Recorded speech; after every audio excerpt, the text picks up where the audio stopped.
Thank you, everybody. I mean, bloody hell, wasn't that? That was amazing. And one of the things that, so I'm Caroline Bold, and it's my absolute pleasure to be chairing, hosting, you know, high-fiving, pom-pomming the first panel for today. And just a couple of things. We just met Valerie Walkerdine. Shit. Um, and one of the things that she said, apart from so many different things, was never tone down your rage. You know, she felt she had to, and I think anger will come into what we're going to be talking about today. And the other thing that's just going to stick with me is let our words be fire. And I think one of the things that's been following me around, and I happened to find this conference by chance last year, was about we can either be invited to make space or join space, or we can make our own space. And what I certainly reflected on yesterday and came away buoyed again yesterday was, isn't it bloody brilliant to hear your voice, to hear your accent, to hear your experience, and not having to flip and apologize, you know? And I am so looking forward to wearing my merch to my first management meeting. So please, you know, there's totes, there's mugs, and they can be placed in particular places around the campus, whatever you need to do. But I'm wearing, you know, Working Class Academics Conference 2021 on my chesticles, and that means a lot. That means a lot. So there is a link, and not that we're selling, but I want you just to know that this is a free conference. It doesn't pay for itself. A huge thanks to everything, and a just big shout out after yesterday to particularly to Peter and Alex. Now I know that they will say, "Oh, it's a team effort," but without the T, that's just Eam, which is pretty pants. So if you can thanks to Peter and Alex, and somebody obviously likes my word chesticles. I seem to be known for quite a few oddities. So I also wanted to quote Audre Lorde, who absolutely, again, another heroine of mine, and I think it's about what brings together the panel we've got today. So we've got some great speakers who I would call friends, and sometimes, she says, we are blessed with being able to choose the time and the arena and the manner of our revolution. But more usually, we must do battle where we are standing. And how many of us have done battle where we're standing? So we're having fighting talk today. So we can use our words as fire. I also quite like to use my voice as water, and just reminding that I am here, I make space, and they will listen. So today this morning, we've got some fantastic speakers. We've got Wayne, who a colleague, and you know, up with the social work posse, talking about his journey from working class and taking working class into social work. We're then going to have a speaker, Aimee, and she's going to be sharing her righteous anger, or maybe not so righteous every now and again. And it's around her experiences as being actually autistic and being in the academy, and what it means to have to say, do you know what, fuck this, I'm going to drop my mask. And woe betide you find me here. We're then going to be hearing from Liz, who is also just qualified social worker with a first. And she's just starting out on her first post-qualifying job. And she's going to be sharing a really powerful paper as well, looking at her own personal records and the things that people have written down about us, and seeing yourself in paper.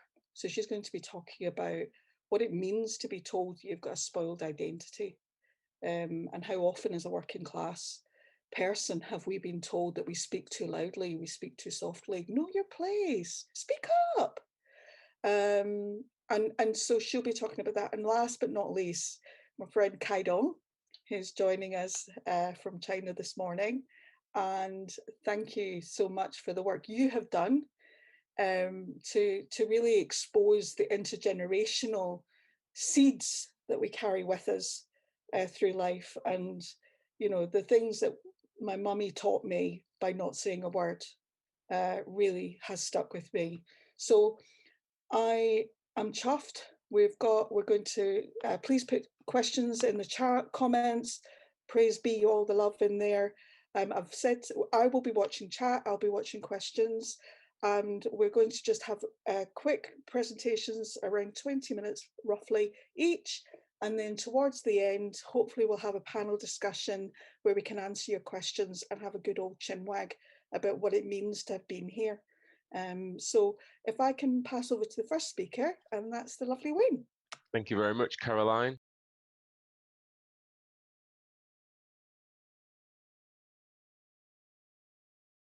Thank you for the warm welcome there. And there's been some really inspiring comments this morning that I've heard from Valerie Walker-Dean. Comments about turning the gaze really resonated. Also, the references to working class people as sort of they can be spotted from or by the middle classes. Also, let our words be fire, which I think has been repeated a few times. That resonates with me. And also what Caroline just mentioned about doing battle where we stand.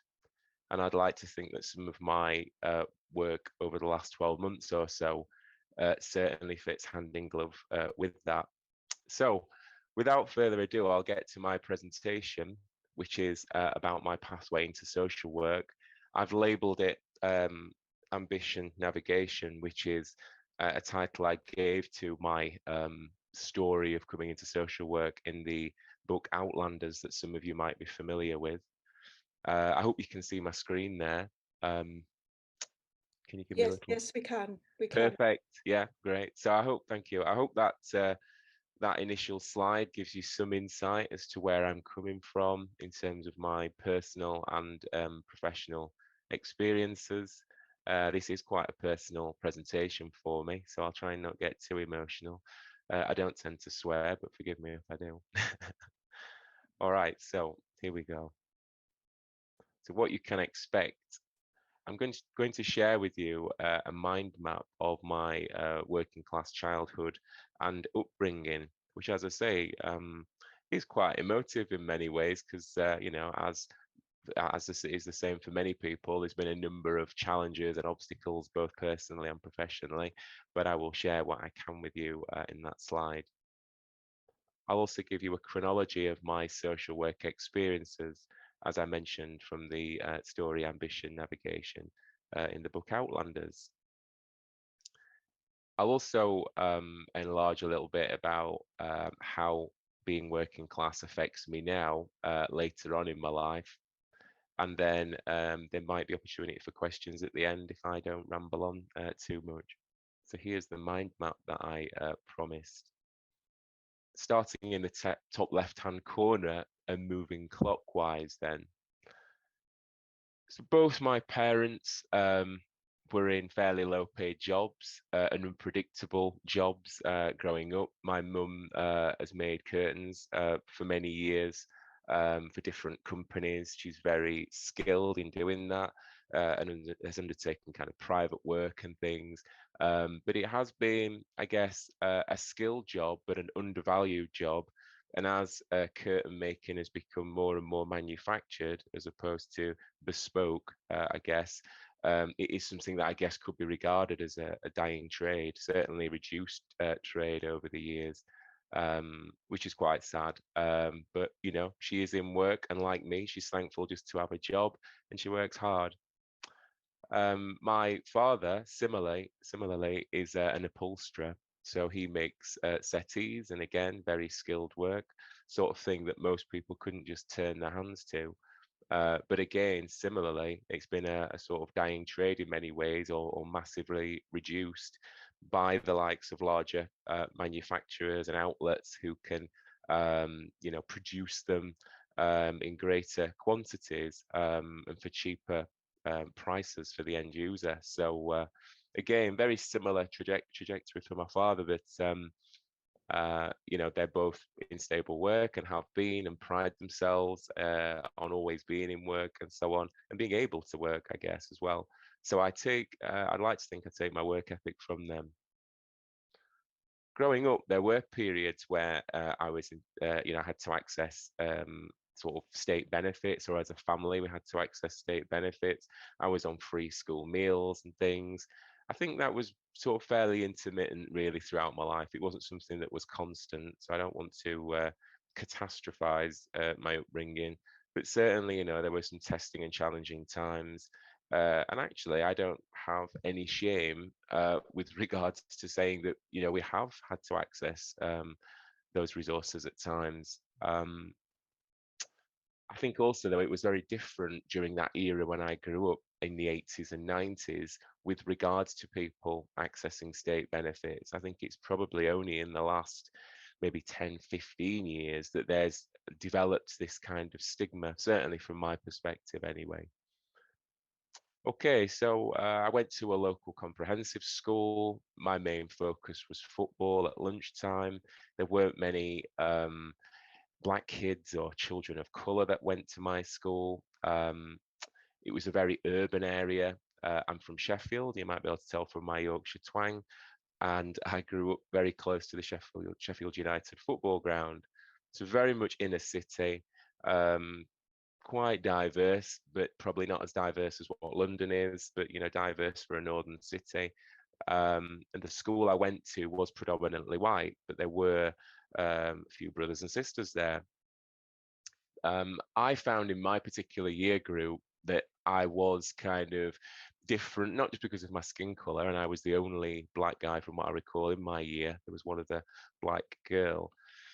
But I found lunchtime football as just a real outlet to be able to express myself. And because it was something I felt I was sort of naturally okay at and good at, I kind of used that, I guess, in a platform to be able to express myself rather than verbally, because I felt sort of outnumbered, possibly outgunned on occasions. So football was my way of being able to answer certain critics, shall we say.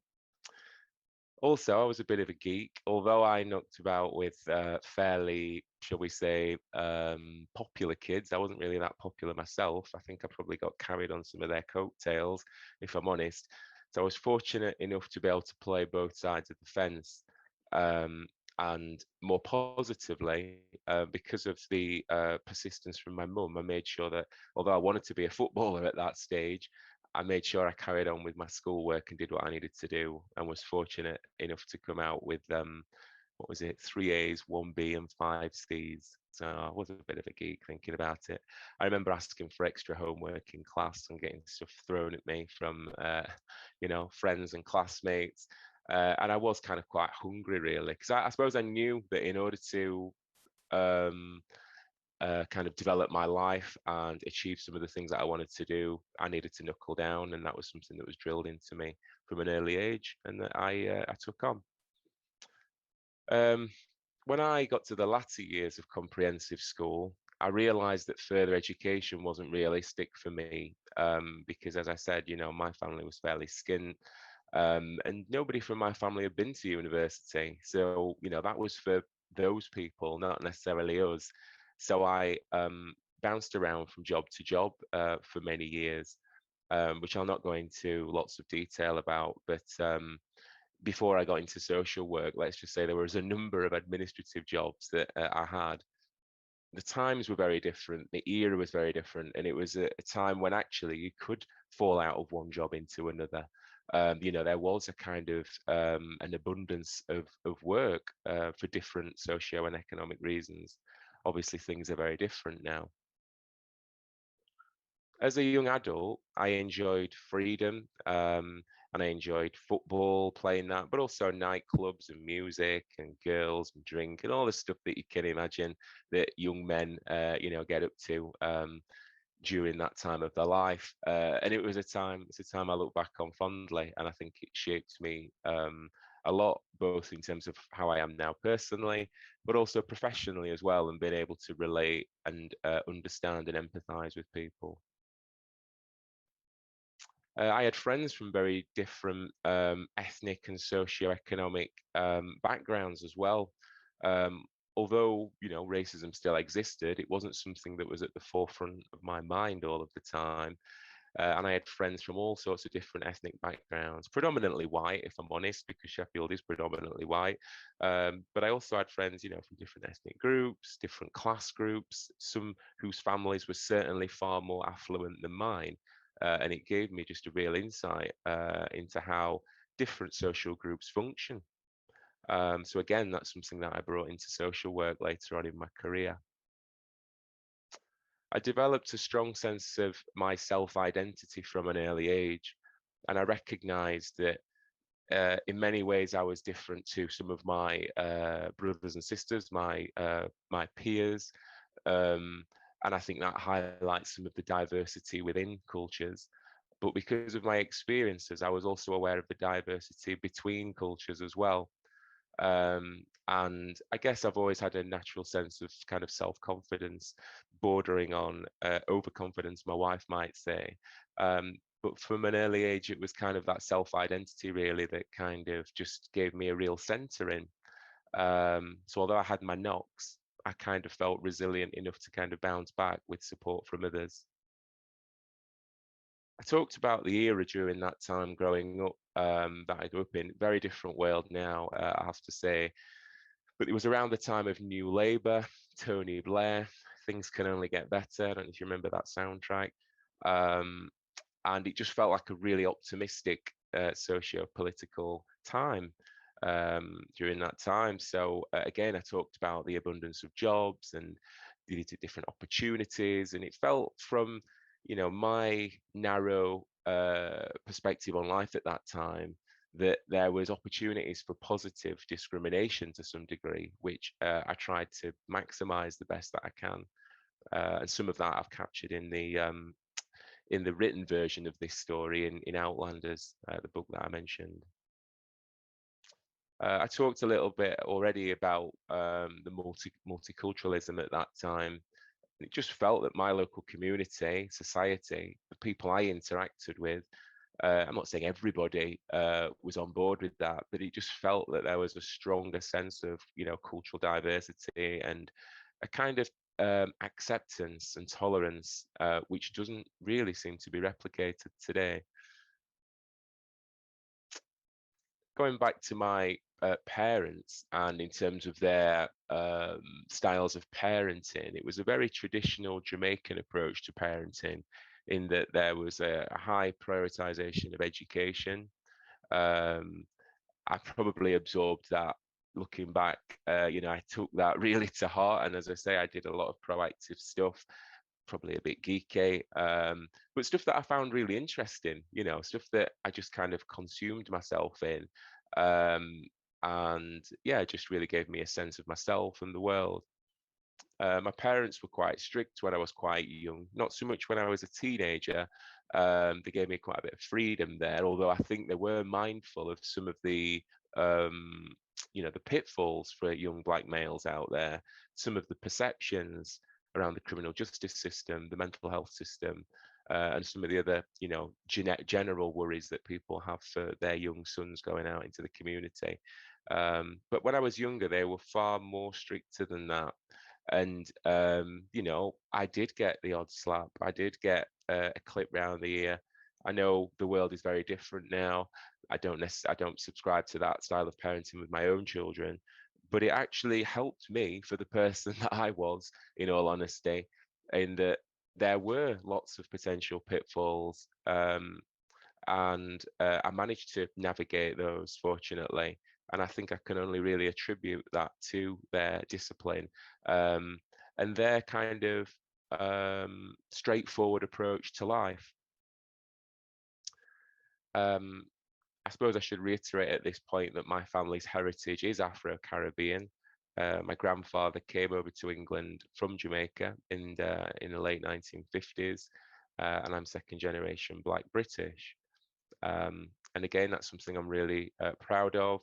I would say that my working class roots, is something that I'm nearly as proud of as my race and ethnicity. You know, it's really up there for me, and it's something that um, I sort of wear as a badge of honor, if I'm honest. In some spaces that I occupy, they are predominantly middle class, or at least they feel that way.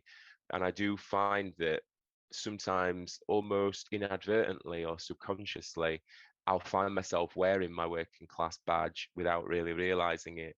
And that might come out in how I speak, it might come in sort of, you know, the things that I refer to.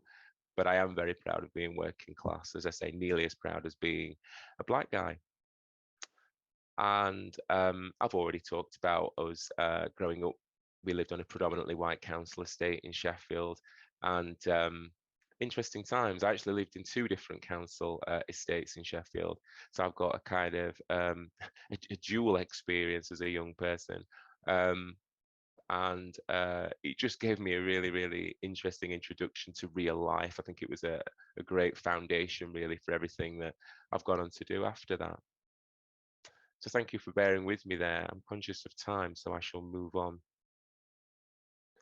This is my social work career that I've embarked on.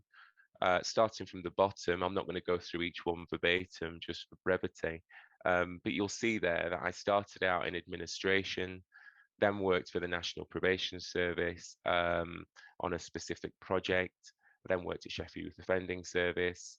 I had a couple of social work placements as part of my studies in adult mental health and child protection.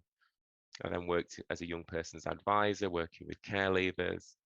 And then I worked as a supervising social worker for 8 years, just prior to working at BASW, where I've been now for just over 4 years. Again, the detail with regards to my career is included within Ambition Navigation, which is in the book Outlanders. And here is an image of Outlanders, which was published in March.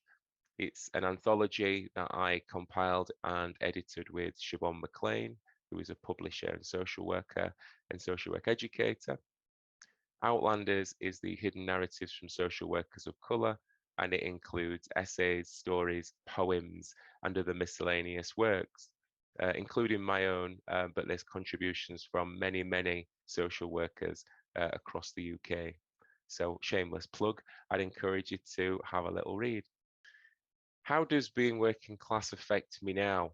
So very briefly, at the moment, and for the last 15 years or so, I've lived in a fairly affluent area of Sheffield. So there's been a real contrast in terms of my upbringing. And as I mentioned before, I find myself being very quick to wear my working class identity as a badge sometimes. Sometimes when I go out with the parents from my kids' schools, for example, some of those might be quite middle class. I'll find myself saying and doing things, and I think, oh, blimey, you know, that was a bit overt in terms of where I was coming from, in terms of my class. So it's almost like a reflex action. Realistically, I probably live in a middle class lifestyle now too, but my working class roots are evident in my parenting, my money management, in that I'm quite thrifty, my socializing, my attitude to risk, and my close friendships, and of course, my accent. My working class family and friends probably think I sound a bit posh, and this is something I've had throughout my life, where people in Sheffield will say, "You don't sound like you're from Sheffield." When I travel the country, as I was doing before the pandemic with my role at BASW, people would often say, "You've got a really strong Yorkshire accent."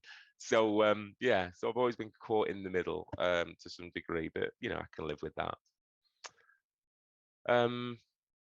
My working class sort of communication style has enabled me to claw my way into deeper discussions. I've found that, and this is a bit of a generalization, but I've found in some of the spaces I occupy that are predominantly middle class, they can sometimes be quite woolly or complex, overly complex kind of dialogue and language that people will use. I'll find sometimes my communication style might cut straight through that. The negative side of that is that I might be seen as being too blunt sometimes. So I have to weigh that up. I'm aware I convey a gentle intelligence, never depending on over-assertion or aggression. I'm not sure if this is something I've cultivated or whether it's something that has grown from unconscious experiences, but it has been useful. Had I been otherwise, it would have been easy to silence me. Obviously, I say obviously, but I've been involved in a lot of anti-racism work within social work over the last 12 months. Some of you may or may not be aware of that. And I think that my communication style has possibly helped me just to navigate and overcome some difficult, discussions around aspects of that. I'd never described myself this way without feedback from my mentor. I have a mentor. I'm currently working on a chat show where I interview my mentor, so I'll not steal my own thunder. The chat show is called the AAA Chinwag, AAA for Authentic Anti-Racist Allyship. And my mentor is a retired white guy. He's very much my mentor, but also an ally. So you'll hopefully see that over the next few weeks. You'll be able to let me know what you think. But I truly think that this style of communication has helped me throughout my career progression. People, do struggle to categorize me sometimes, which has both pros and cons. I think my style has caused some confusion in many minds that have sought to pigeonhole me, which again has been quite beneficial with anti-racism that I've been involved in. So long may that continue. I'm going to wrap up very shortly because I'm conscious I've just slightly gone over, but I just want to leave you. It's 20 minutes now, so you're okay. Oh, right. Thank you for that, Caroline. I just want to leave you with these mantras that have really helped me on occasion, that also I try to maintain and kind of live my life by, and also be mindful of. The first is, every time you take yourself to a new level, prepare for a new devil. I'm not going to enlarge on these. I'm just going to leave them hanging, and hopefully one of them or some of them might resonate with you. Being authentic is being true to who you are. The image to the right that you can see of Michelle Obama is an image that reminds me of my mum, if I'm honest, from when I'm growing up. And I might have been, in town or in some shops with her saying, can I have this? Can I have that? As a young child, or maybe acting up. I can remember dancing and stuff in shops, might have caused some embarrassment. And she would sometimes use that expression, that very expression that Michelle Obama is doing there. And that would just send to me and make me think, right, yeah, need to calm down, need to sort myself out and behave. And that's an image that I think, again, even as an adult, it just helps to send to me, really. Also, knowledge breaks the spell of ignorance. That's something that I think is universal and that I fundamentally believe in. Good things never come from comfort zones. If we want success, we must get comfortable being uncomfortable. And that says what it means what it says on the tin, and it aligns with a Martin Luther King quote that I like, that I've posted this morning on my Twitter for those of you who I'm connected with on Twitter. And finally, something that I'm very much aspiring to is to be Black excellence, and the different manifestations that can take. Thank you for listening to me this morning. I'm conscious that we might not have time for questions at this moment in time, but I'll be hanging around to be part of the panel discussion later on. I'm going to hand over to Dr. Aimee Grant now, who I'm looking forward to hearing. Thank you. Thank you, Wayne. There's a lot of love in the room there. Excellent. I shall spotlight Aimee. So today I'm going to talk to you about 3 characteristics, interestingly matching with Wayne's 3 A's. I have 3 more of my own. So I have autistic, angry, and authentic. I've put my Twitter handles there. If you want some quite sweary and outspoken commentary on life as an autistic person, you may well want to follow the second one as well as the first. Aimee, On your Yes. screen, you've got the red box that says live captions and sub. Yes, so Oh, yeah, sorry. perfect. Can No, you no. can you see the full slides? We can see the slide and then the next slide next to it. Oh, that's weird. Hang on. I seem to be sharing the wrong bit. If I stop sharing and then reshare. So hopefully it should do the full screen. There we are. Is that the full screen now? It is, it's perfect. Awesome. And That's you're getting a lot of love in the room as well about a fellow autistic, actually autistic in here. So over to you. Excellent. Thank you. Sorry, and also my rescue dog is quite nervous. So if you hear any growling, I promise it's not from me. It is him under my desk. So yeah, so today I'm going to talk to you under these three headings, just very briefly, and then I'm going to try and pull them together into some lessons for marginalised academics. But I kind of feel like everything I wanted to say has already been said by Valerie and then again by Wayne. So we might make that bit a bit shorter and leave a bit more time for questions. So thinking about autism, and what I would say is that language matters, as with everything, and we, as in the adult autistic community, really do prefer the term autistic. I am autistic because autism isn't something I could leave at home like a handbag. So I don't have autism, I am autistic.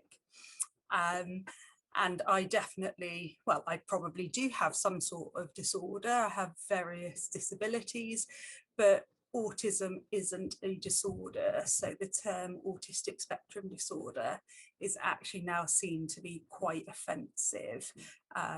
So just if you're thinking about how you communicate around neurodiversity in your own life. So we all have a neurotype. So much like a sexuality, for example, you can divide neurotypes into the most common. So in kind of a heteronormative society, we would be saying heterosexuals are the standard normative type.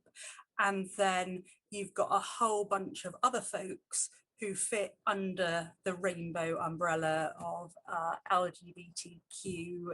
I've probably forgotten some.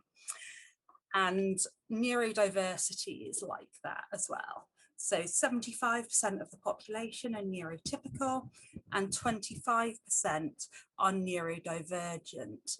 And so that includes being autistic, so that's around 1 in 30 people, and then things like dyslexia, ADHD, dyspraxia, sensory processing disorder. So we've got lots and lots of different things all coming together, and like social class, people get pathologized for being autistic. Going back to research in the 70s, well, actually, let's go right back to the 40s. So in the 40s, Hans Asperger started off his nasty little Nazi experiments by basically condemning autistic psychopaths, as he called us, to be experimented on and essentially killed. And so he divided up autistic people into the useful Asperger's type and the psychopaths, or the standard autistic people. And from there, we've seen this carry on through the years. So in the 70s, we got this idea of a triad of impairments that people have around communication, relationships, and sensory processing. And actually, it's really simplified. I mean, it gave us a starting point, which is something, but it's not particularly helpful. what I would say is that autistic people are widely misunderstood, and that might account for why there are so many women in particular not getting diagnosed until well into adulthood. So I was diagnosed 2 years ago, age 37, and it's been kind of theorised by Aimee at Sunderland that part of the reason here is the double empathy problem. So autistic people don't have empathy is what we are told over and over and over again in diagnostic criteria. But actually stepping back and taking a trauma-informed approach, autistic people have too much empathy. So anybody that's been in a dangerous situation learns how to avoid those dangerous situations in the future. And so we are aware of what is expected of us and what will keep us safe in a neurotypical society. So we do that. But on the other hand, the double in the double empathy problem is that neurotypical people often don't understand the challenges of being autistic, and they dehumanize autistic people and don't see us as remotely akin to them. So through our attempts to stay safe in this kind of ableist society, autistic people do something known as masking.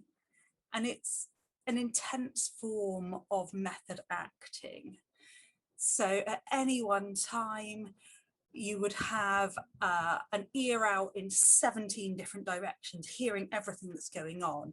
You would be aware of the reactions of everybody in the room and anybody that might look a little bit irritated with you. And you are constantly juggling and changing your personality, your outward presentation in order to be accepted. And actually, it's probably pretty unsurprising that burnout happens in autistic people who do a lot of masking. About 3 years ago, I entered burnout. At the time, I ran long distances. Today, I use a wheelchair.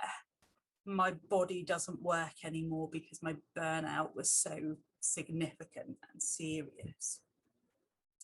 So now we've got a bit of background on being autistic. Let's think about being angry. And I loved everything that Valerie was saying about the anger and the questions and who gets to ask what. And that really fits in here. So anger is productive. In a Foucauldian sense, anger is power. It is drive, it is direction, it has force, it has energy. Moving into more of a psychological lens, anger doesn't exist alone, ever. There needs to be a second emotion that goes along with it. So we have things like disappointment, disbelief, sadness, grief. All of these things come together and produce this energy. So anger itself isn't really the emotion, it's the energy, it's the force. So within the academy, I think there is a large amount of righteous anger. We have people on really shitty contracts who are very skilled, who are underpaid, who are in insecure employment, who are treated badly by senior members of staff, who they prop up the careers of. We also have something that Simone Harding has titled bureaucratic gaslighting, which I love. I wish I'd come up with it myself. And that is basically that you have all of this really awful behaviour, but you put in place so many systems and forms and processes that it becomes really hard to direct your anger against a thing or a person. because it's the language that's used. It's all very, you know, please tell me what happened on this day. Well, on this day, a massive health and safety failure happened, and I nearly died at work because of your terrible processes. But it's the language. They don't want to hear the anger. They want a sanitized response. The processes that are involved, you speak to one person, nothing happens for a month, then you find out it's the wrong person, then you go to another person and another person and another person.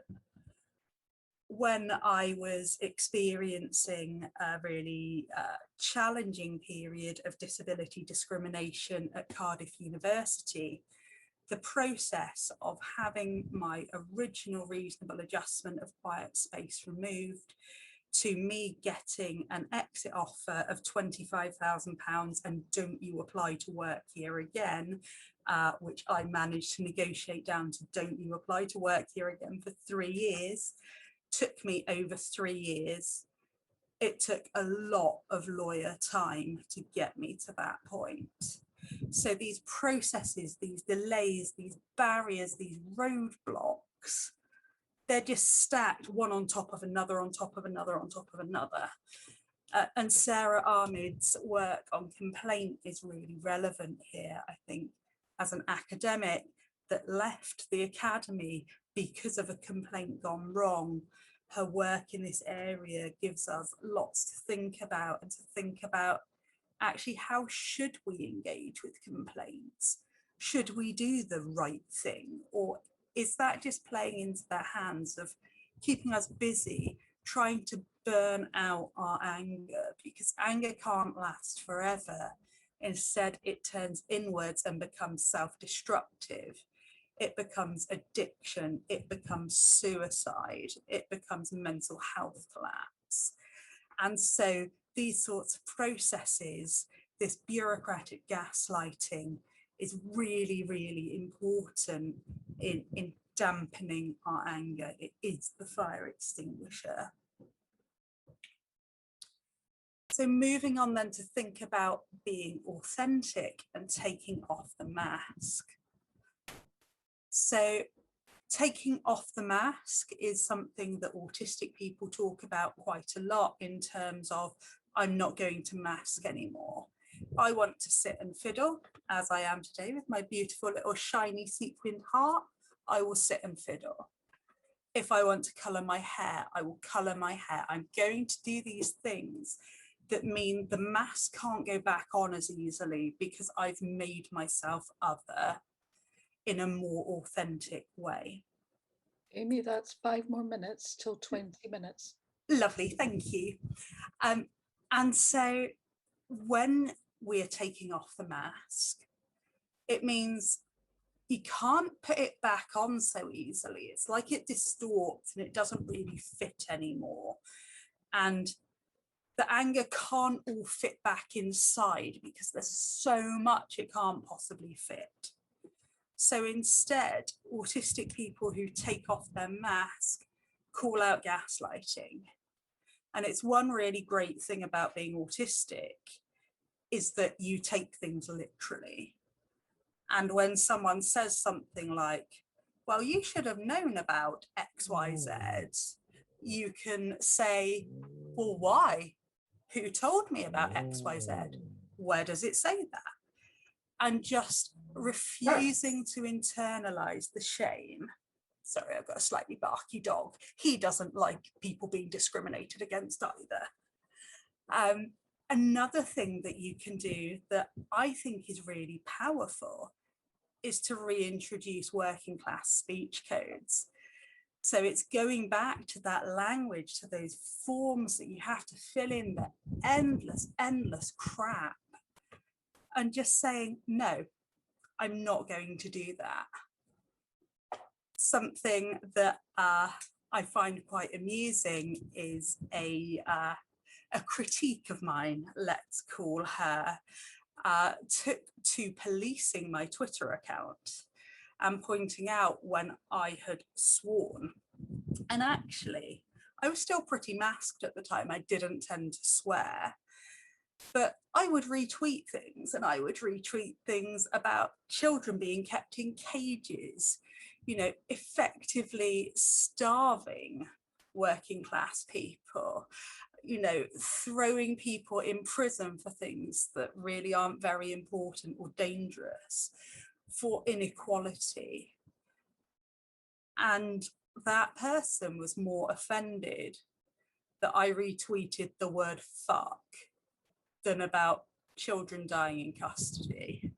You know, these things are important, and our working class speech codes have power, and they can continue our anger moving through. Another thing is to call out poor management. It's to be really precise and to say, you've asked me to do X, Y, Z. Have I understood that correctly? Is that really what you want me to do? Is that the best use of my time? And if they say yes, do what they say. There are so many people within academia that I don't even know how they've got into the positions they're in. They certainly wouldn't get into them today, and they wouldn't have got into them if they started out in a marginalised group. And my final point is unionisation. We need to come together. I absolutely appreciate not everyone can afford union membership, but union meetings are often open to non-members. You can engage, you can follow conversations on social media.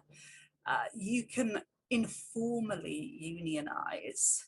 I had a manager back when I was finishing my PhD who told me it would be part of my role as a seminar tutor to be a junior lecturer and mark 200 exam scripts for free, when previously they'd been paid at about £3 a script.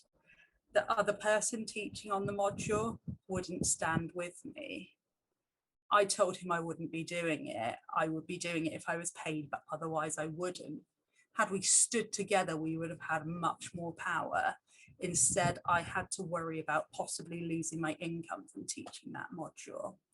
So even if it doesn't affect you as much as the other person, if their point is correct, stand with them if you feel safe to. So finally, let's think about taking off the mask and what working class and other marginalised academics can learn from my experiences. So first of all, minutes, Aimee. That's 20 minutes, Aimee. Thank you very much. I'll be about 1 more minute. No, that's great. First of all, we need to not gaslight ourselves. Job insecurity, discrimination of so many different types, and income inequality that means we don't all have a nice little nest egg and a free flat to live in, mean that we do need to protect ourselves, that we don't have those same advantages as people from more affluent backgrounds. But where we can, let's support each other. Let's unionise as much as we're able to. Make sure we're maximising our income streams. So for anyone who isn't already signed up, if you've published in the UK, sign up to ALCS, ALCS and PLR, and you will get some passive income for people who read your work. And also in relation to anti-discrimination laws, my own experience of them is they're not very strong. They don't really help very much. But it did let me leave my abusive job with enough money to keep me paid for a year. So keep meticulous records and do that in relation to other colleagues as well. If you see some bullying, some abusive behaviour, send them an email. I saw Professor X say XYZ to you. Are you okay? Saying that in an email gives them a record. That's valuable. Okay, and I haven't put up any fancy slides with pictures, so that is the end of my presentation. And thank you very much for your time. Lovely, thanks so much, Aimee. Just going to hand over to Liz. I'll remove spotlight. There's a lot of love there. in the chat for you, so have a wee look at that. Thank you everyone for joining today. I'm really excited to be here, and I just feel really honoured to be presenting alongside such wonderful speakers who have just got so much insight and experience to share. Like I'm just blown away, and you know, it's only 10:30 and I feel like I've learned so much today already. So I wanted to start by telling you a little bit about myself. My name is Liz, I'm 23, I'm from Essex, if you couldn't tell by my accent. And I've just finished my undergrad degree in social work, and I'm now working as a research assistant in social care research. So I'm a care experienced working class disabled woman, and if you don't know what care experience means, it's basically someone who has been looked after by the state, so whether that's foster care, residential care, kingship care, those sorts of things. So I was born in a place called Essex, a place called BASW in Essex, and I lived there for sort of various periods of my life. So on the left is the estate that I grew up in sort of like my early years, and I find places like really visceral and interesting, and I've always been really intrigued by BASW as a place. Of course, like I spent a lot of my childhood there, so it brings back a lot of memories, and yeah, it's like one of the overspill towns, so a lot of people obviously moved out from London to BASW. So it's very much like the brutalist architecture, and yeah, has, you know, quite a few areas of deprivation. So I obviously come from a working class background, and part of that was experiencing poverty, abuse and neglect, unfortunately, which I'm not going to go into detail about today, but I'm sure you can all sort of connect the dots as to what that experience might have been like for me. And yeah, and eventually I went into care when I was 15, and I'm always very conscious as to how class sort of plays into that. You know, it's very rare that social care are working with middle class families, let alone taking their children into care. I mean, the rising issues with child exploitation at the moment, that's probably a lot higher recently, but yeah, in general it's quite uncommon. So despite that, I've never really considered myself working class, and I have to say I don't really identify with the word academic either, so it does kind of make me wonder why I'm presenting at the Working Class Academics Conference.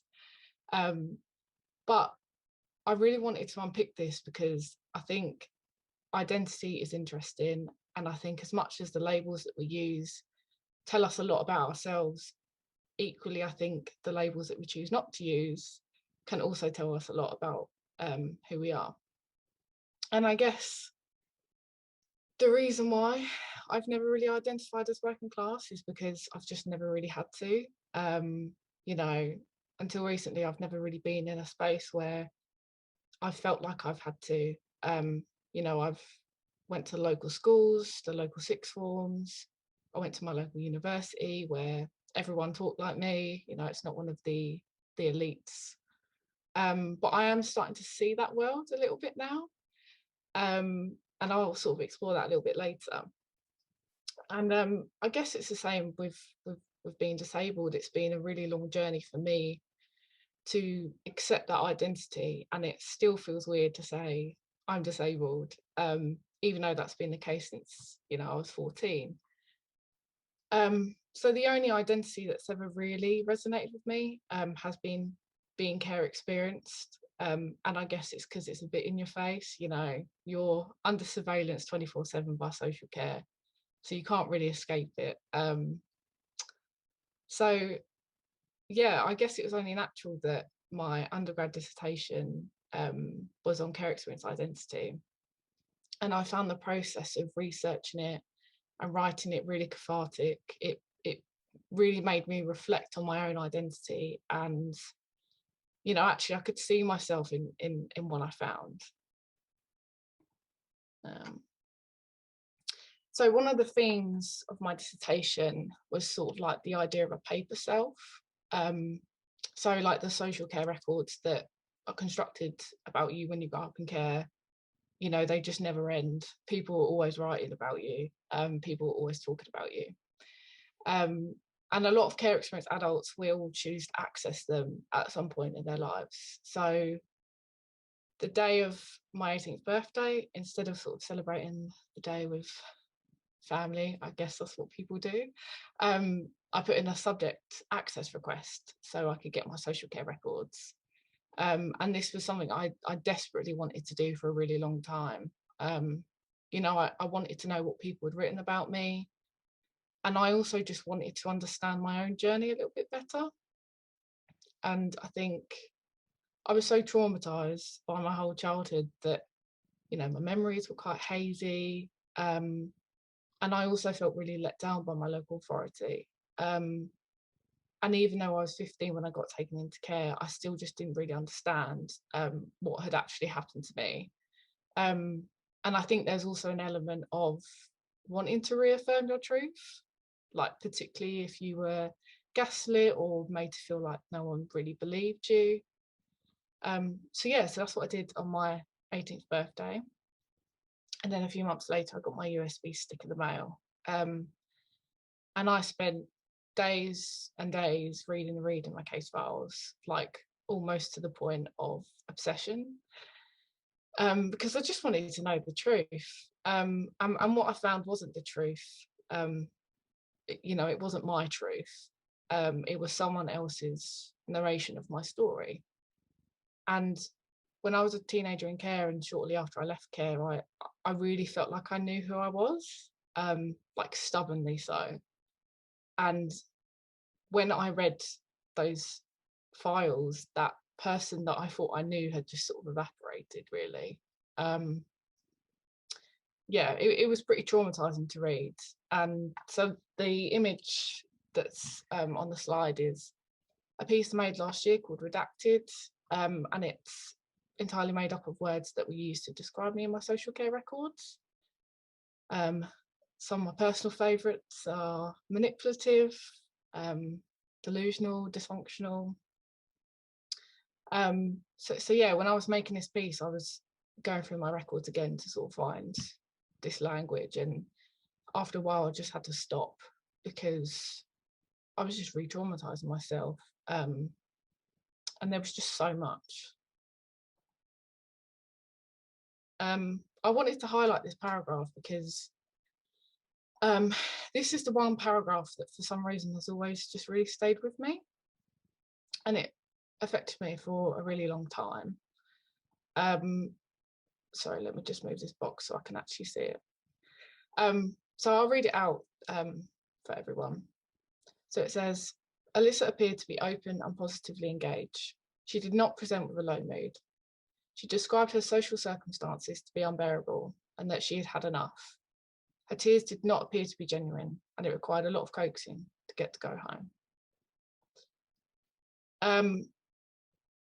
So this was a case note that was recorded sort of when I finally disclosed everything that was going on at home. And I don't know about you guys, but didn't present with a low mood and tears shouldn't really be in the same paragraph. And, you know, after this, I ended up in a psychiatric hospital. So those tears were definitely genuine. And, you know, this was one of the worst days of my life, because I knew that I was going back home after disclosing what had been happening. And I'd never felt more alone, you know, in my life. And the paragraph sort of goes on to talk about how I was manipulative in the ways that I was presenting my distress.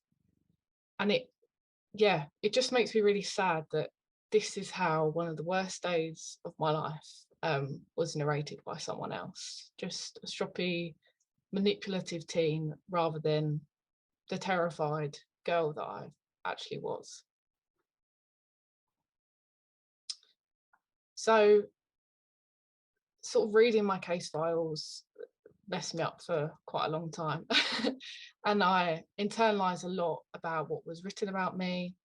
You know, I got very good at the art of self-sabotage, because I just generally didn't believe that I was worth anything, that I could ever achieve anything.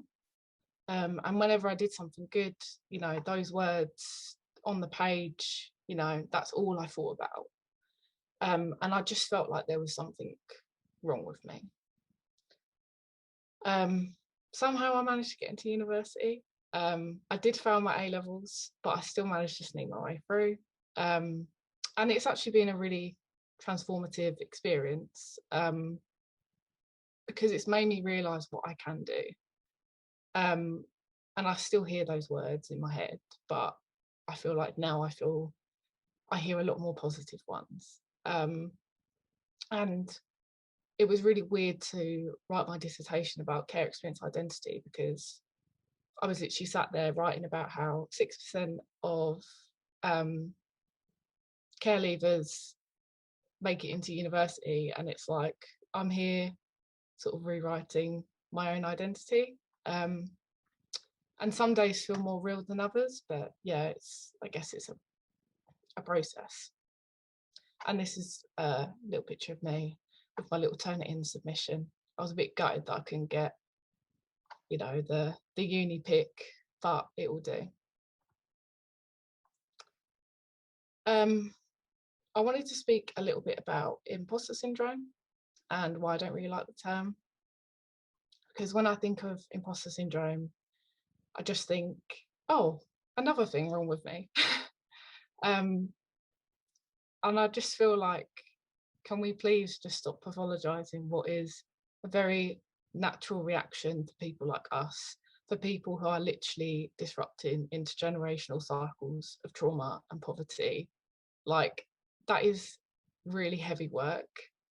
And for me, it's been really helpful to reframe it in this way, because it reminds me it's not about me, it's structural. And I've just started my first proper job, as people keep telling me, like retail isn't a real job. And I'm really enjoying it, but it, you know, it's a massive culture shock, and I'm constantly doubting myself, thinking I shouldn't be here. I'm constantly anxious about how people are perceiving me, which I guess makes sense if, you know, your whole childhood has been documented since birth. And one day I sort of felt really overwhelmed with it all, and I was on the train home crying. Thank God for face masks. And yeah, I was sort of passing all these places that I used to live and that reminded me of my childhood, on the train, and it sort of brings back, you know, a lot of bad memories. So sat there crying because I was feeling shit about myself, and then I was also getting all these flashbacks about, you know, what happened to me in my past, and I just suddenly had this thought of I didn't go through all that shit for me to feel like this, and I think it was just really healing for me to reframe it in that way of like, look, Liz, you're overcoming what your family couldn't, what their ancestors couldn't. You know, you're undoing the damage of years living in poverty and living with the shame of what other people have done to you. Like, you're gonna feel alien, and you're gonna feel like you're not good enough, but it's gonna take time. So yeah, here I am, just sort of sitting patiently, giving myself that time, and just sort of slowly rewriting my identity every day. So thank you. You're feeling a lot of love in the room there, Liz. I'm so proud of you.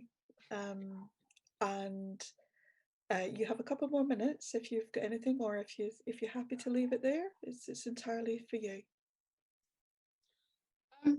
Yeah, no, I'm happy to leave it there. I've never done anything like this before, so I'm literally shaking. So thank you so much, everyone, for listening.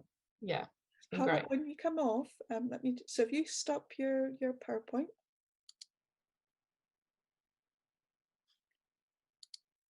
And you're back in the room. and have a look when you're done. Have a look at the chat. Absolutely phenomenal, superb, power to you.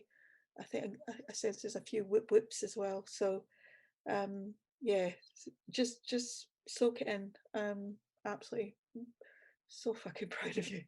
Right, and thank you for that. And please remember, there's questions. I'm keeping an eye on chat, but if you've put a question in the chat, it's probably gone right up the top. So please, if you wouldn't mind, pop it in the Q&A. We do have time for this, so but please have a look at the chat when you're done speaking. And last but not least, my lovely Kaidong and your presentation. So if I spotlight you now, and if you're okay to share your screen. I'm going to share my screen here, but before I start, I would like to share my personal experience. So quite excited to share this part of experience, because this is also the first time that I will share my experience in public. So I consider myself as an international,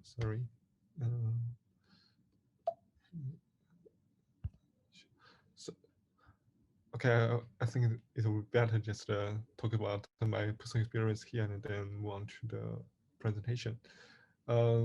So I consider myself as an international working class because I'm first generation in my family to go to university. My parents are very low paid job, to be honest. So my father got a first job at the age of 16 at a factory. And my mom also got a job in a supermarket, a local supermarket at the same age. So they didn't finish, they didn't do any further education. And because of the big shift in China in the 1990s, and my dad lost a job in a factory and then go to another company, but that is unpredictable days for him. So the whole situation for me is about my mom, who took the responsibility of money and taking care of the family. So that is a very different situation, because traditional things that you may consider that father will be a breeder, bringer, but in my case, it's always my mom. In that case, I also had a sense that my mom always places a great high value on education, and that's also related to my education journey. So I went to local primary school, local middle school. I was quite bright at that point, so I didn't notice any class difference, because I did pretty well at early stage of my creative journey. So I went to a high school, a very prestigious high school. So that is quite similar to grammar school in the UK. And from that point, I struggled quite a lot, to be honest. So I remember from the day one, I was picked by the teacher because of my handwriting. And my handwriting was considered as really bad. And the teacher thought that I probably a better student from their perspectives. And we also took exams every week, and we had ranking students by their grades. So I was at the bottom in the class, and the teachers didn't understand what situations you experience. They just judge you by your grades. So that was really difficult. I thought that was a stigma that I felt for the whole 3 years in my high school, because I have to prove that there was something wrong. At that age, I didn't fully understand what happened to me, but I just realized I'm not the one that teachers thought. So it's quite a kind of struggle to catch up and to prove myself, to prove my ability, because I always remember the experience that I had at primary school and middle school, that I could do that. So I just didn't know what happened to my high school. And when I moved to university, I was a first generation, so no one in my family can provide that experience to me. And my friends from the local area, from the local primary school, they didn't go to university.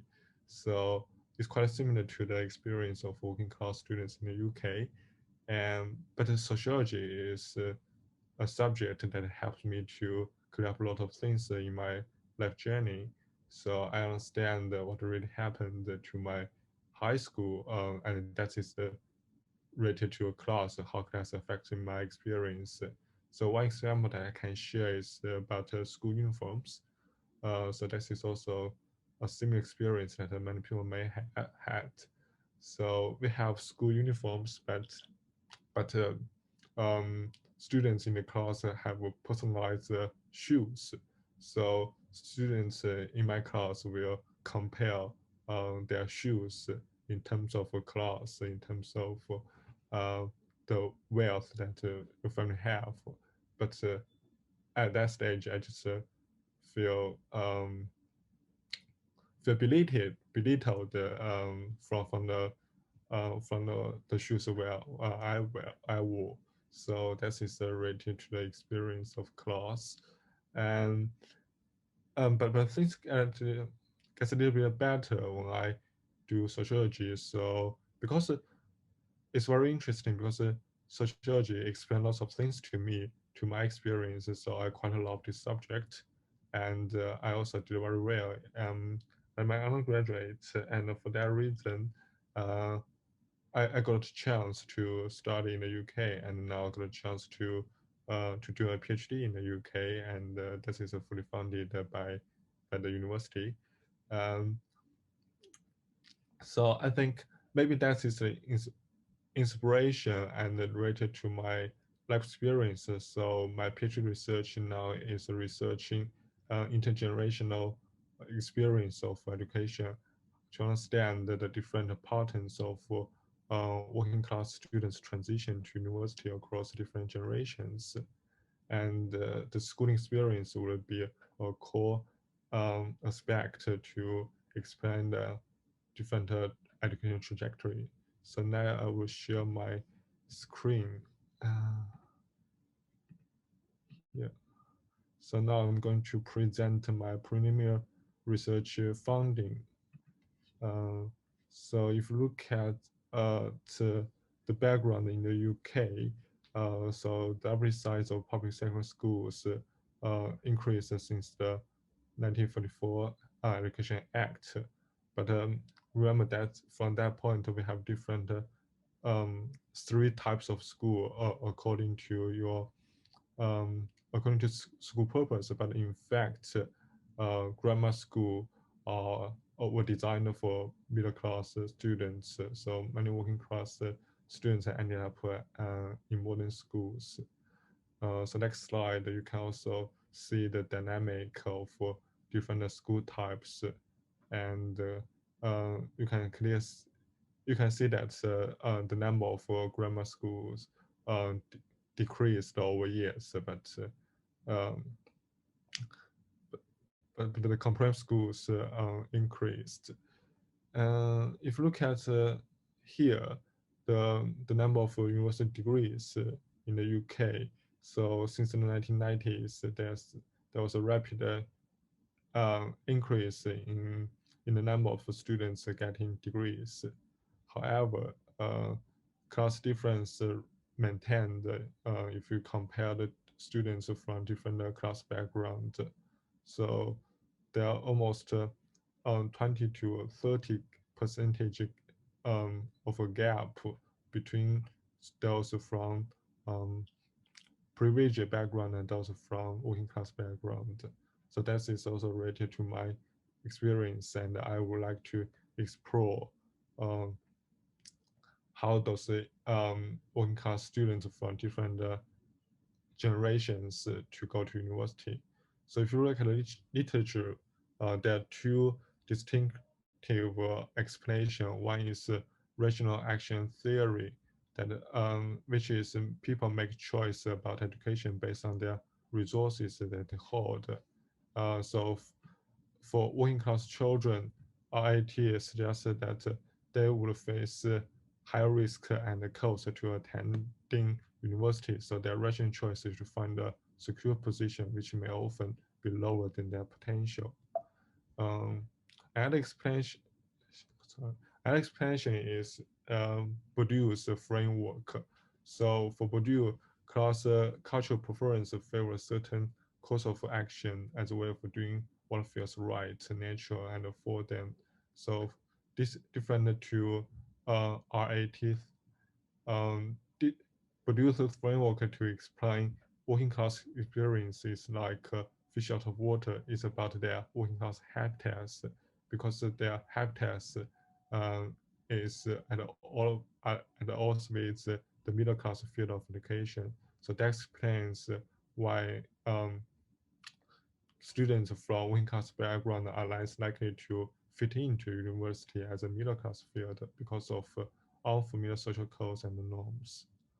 To compare two explanations together, I would suggest that Goldthorpe's idea of RIT as rationality is helpful to explain my data. So Goldthorpe argues if we only focus on cultural process in the reproduction of class inequalities, then we may miss how absolutely terms working class individuals have taken advantage of changes in the opportunity structure and significantly increase their representation in higher education. So Gossop also modified RIT as a complement to produce a cultural account by acknowledging that rationality is subjective. So that means actors do not always act on the best of information imaginable, but rather on the available to them at a reasonable cost. That's the idea here is to challenge the producer idea. If a habitat is determined, then why there are always small people from working class background who attend university? So that is my question to Bourdieu. Then this slide is about my research question. How has the change of opportunity structure affected working class people's life course experience and their perceptions of higher education? So I conducted 2012 interviews with the working class students who went to university as the first generation in their families. So the sample covered a wide range of age cohorts from the 1950s to 1990s. I used self-identification to select participants, but the class identification is aligned with their parents' occupation. So I group my participants into three groups. The first cohort for those who attended grammar schools born in the 50s and 70s. The middle cohort who attended comprehensive schools and they were born between the 1960s and the 80s. And the final cohorts, they're all born in the 1990s. They attended comprehensive schools, but they're in the context of widening participation. Okay, and next slide. So the summary of my data is the complexity of working class pathways to university. So for the all both cohort going to university was a typical route for consider their background, but participants across all three both cohort face a very different structure for education opportunity in their route to university. So that's is the core focus on the education opportunity structure.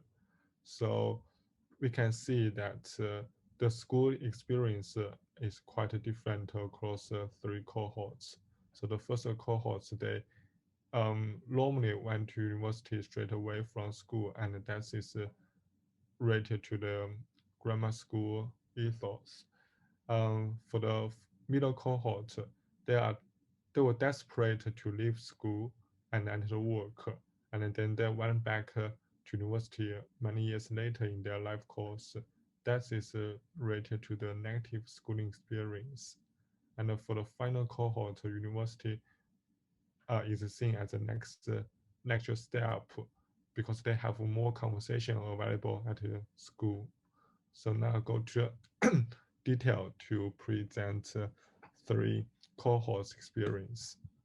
So for the first cohort, there was a strong pattern of that you are then go to university. So you can see here from the 2 course list here, the grammar school is always a strong expectation that working class pupils attending the grammar school could feel, and they will encourage they were encouraged to go to university as something like a next step. But that's enough to say that those first cohort don't have any difficulties. Okay. So for ISAC, the question in here, we can also have a detailed understanding of how school encourage them to go to university. So they have exhibitions, they would have school magazines to list all the pupils to Oxford or Cambridge. But for the middle cohort, the experience is different. So when I ask what how they feel their schooling experience, they will say hate it. They hated the school they went to, so they just left school, and they were normally glad to leave school. There was a lot of disruption. There was a lot of fighting in their schools, and they also find that the teachers are unmotivated. So you can also hear from these slides that teachers were not motivated, and they don't encourage them to do well. So for that reason, you can clearly see the different experience they have between the first cohort and the middle cohort. So we can also understand why there's 2 different education trajectories for the 2 cohorts.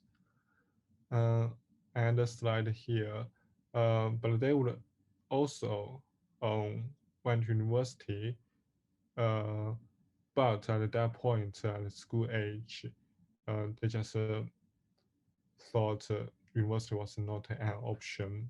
But that don't mean that they don't want to go to university. You can see that from the medicine here, right? She knew she had to go to university at some point, but she didn't feel she was ready to do that. And Chloe also said she had no desire to go to university at all. But all the participants, even though the middle cohort, all went to university. That's 20 minutes, Kaidong. Yeah, okay, almost finished. The final cohort, they will feel that's the natural step, and related to the first, related I said earlier, is related to the schooling experience because they have more conversation about school, about university, sorry. And so they will have a strength, a pattern like the first cohort is feel like the next step. So to move to a conclusion, I argue that working class education trajectory include a complex set of negotiation of what is seen as desirable and expected, and what is seen as achievable and available. And I also found that RAT as subjective things is also helpful to explain 3 cohorts experience. Thank you, I will leave it here. Are you sure? Yeah. Perfect. Yeah, okay. Lovely. So hold on a sec. We did it! High five. Come on, don't leave me hanging. So how was that? Don't forget to put your mics on. Yeah, that was fine. Feels like mine was a while ago now. I feel like I've been on a lot of different journeys since then. Nice to hear everybody else's journey. How was it for you, Aimee? Yeah, it was really interesting seeing just the parallels the whole way through.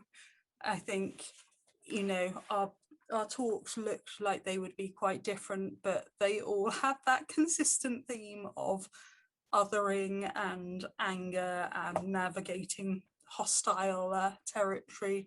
So yeah. I think, yeah, exactly. I think there's so much synergy between the different presentations. Liz, how are you? How was it for you? I feel like I should be handing out cigarettes here. So how was it for you? Yeah, no, it was really great, and yeah, like Aimee said, it's just interesting because we all come from completely different experiences, yet I still resonate with everything that everyone has been talking about. So yeah, no, it's been really, really powerful. It feels very, I think I said in our group chat, it's emotion. This feels personal. And Kaidong, I know It is. it is. It is. Yeah, Yeah. it's great. Yeah, it's the first time that I talk about my own experience, and yeah, so that is a really great experience.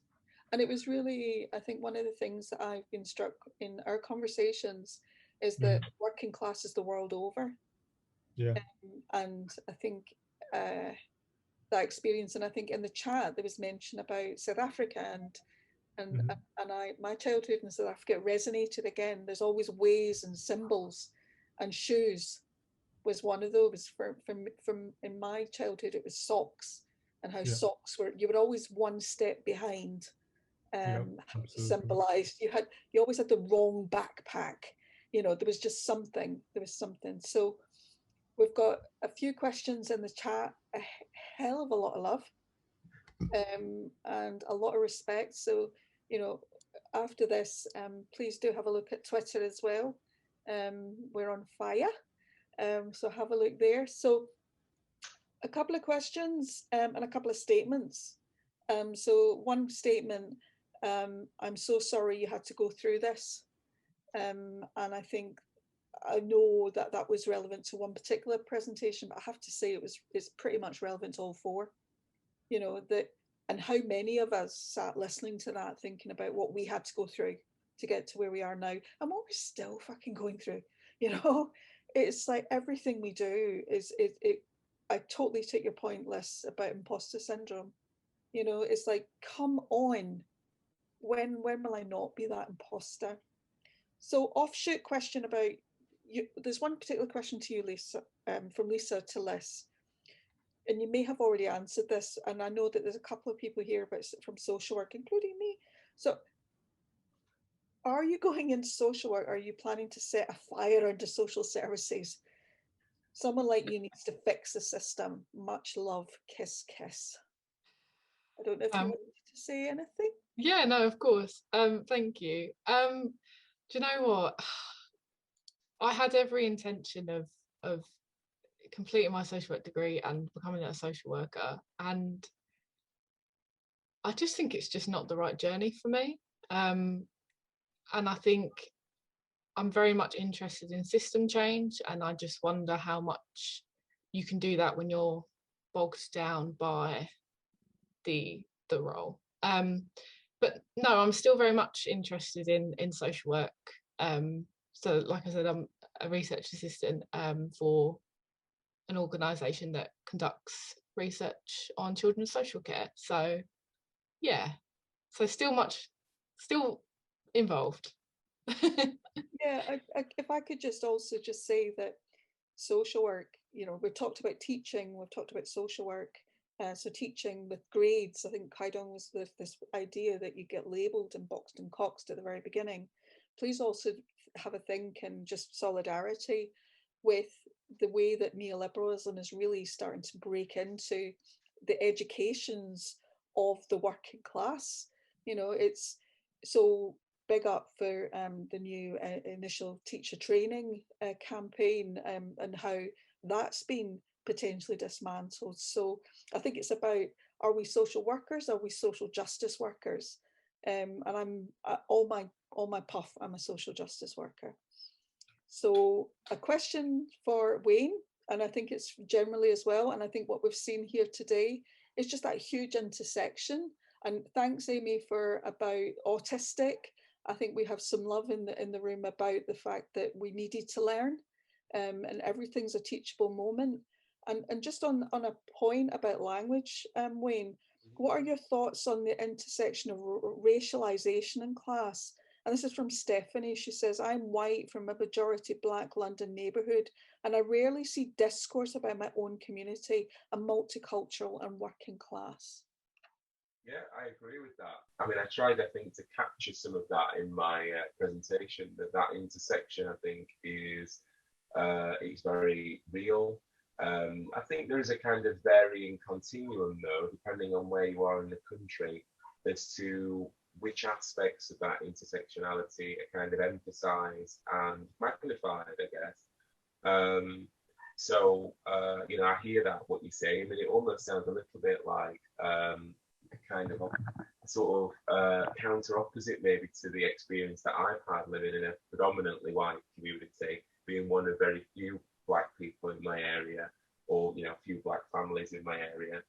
It sounds like you've had the opposite experience where you've been there. So, you know, I just like to think that people will empathise, I guess, when it comes to intersectionality and race, and think about their own identities, their own ways in which they're marginalised, minoritised, and to empathise with others that go through similar experiences, where perhaps it might be, you know, amplified in different spaces. I think that's all I can say really about that. No, I mean, that's really powerful. No, I appreciate that, Wayne. No, I think we need this conversation to keep going. I mean, it's been a rare sight for me to actually have more respect for the England football team than government. And it's been the strangest of years, but, you know, blooming heck, you know, we've really got so much to learn, and thank goodness we're stopping pretending that there is no problem. So I'm going to wrap two questions in one, because I'm that type of gal. And it's one about unions. So bear with me. So Lisa's asking, do you think unions are as powerful as they once were? I know we're asking a hell of a lot for 1 minute. And we're not convinced that unions support. And also what Alex Dunedin from Ragged University is asking, is there something about paperwork that actually has created this malevolent managerial behaviour? So there's something about, I think you mentioned bureaucratic gaslighting, Aimee, and I'm certainly interested in that whole business ontology, Mark Fisher and capitalist realism. So, you know, in the space of a minute, can we solve it? Would you say join a union, or would you say? I would say join a union, because I think we need critical mass, but I would also say the unions aren't particularly powerful. So coming from an old mining community, being a shop steward was a big thing. It was a big deal, and that person would really back you. But actually, union reps these days don't really have paid time to do their work. They're often quite marginalised and early career, and they're fighting against people that have got permanent jobs and are professors. So there's only so much they can do. But yeah, absolutely. I think thinking about the paperwork, within social policy, there's a theory of street level bureaucracy by a guy called Lipsky. And it basically says if something isn't measured, it doesn't get done. So these forms keep us all busy. Then we aren't doing the work, we're doing the paperwork that says that we're doing the work. And I was reading something earlier about, or someone had commented about staff in social care being scared of the clients and sitting in the office filling in the paperwork. And actually, like, that was a lot of my job when I worked in social care for 7 years, was making sure the records looked good for when we got inspected. And that actually probably, you know, I followed the occupational culture that was probably done with more care than the stuff with the clients, which, you know, defeats the purpose. But you've always got that fear. Paper is a powerful thing, and paper with status can, you know, not only destroy reputations of the people being written about, but it can cost you your career. You can be put into legal battles and things. So yeah, I'm a big fan of anything about kind of analysing what people write and why. So no, I completely agree, and I think it's as good a place as any, if that's okay. I think less your redacted image is doing the Globe as we speak. I think, you know, that speaks a lot to what we're talking about here today. So thank you so much, everybody, for indulging us in a couple of extra minutes. So, you know, squeeze. Thanks so much, and we're going to take 15 minutes break, comfort break, sweary break, whatever you need to do in that break. This is the time. And huge respect to the panelists, and if I can just do a resounding clap, high five, leaving me hanging as ever. Yep. And thanks so much, and I'll see you again, panel 2. Please stay around, and I'm very much looking forward to Antonio Darda later this afternoon. Aren't we in for a treat? It's amazing. So thanks so much, everyone. Have a great day. Take care. Thank you. Thanks, Caroline.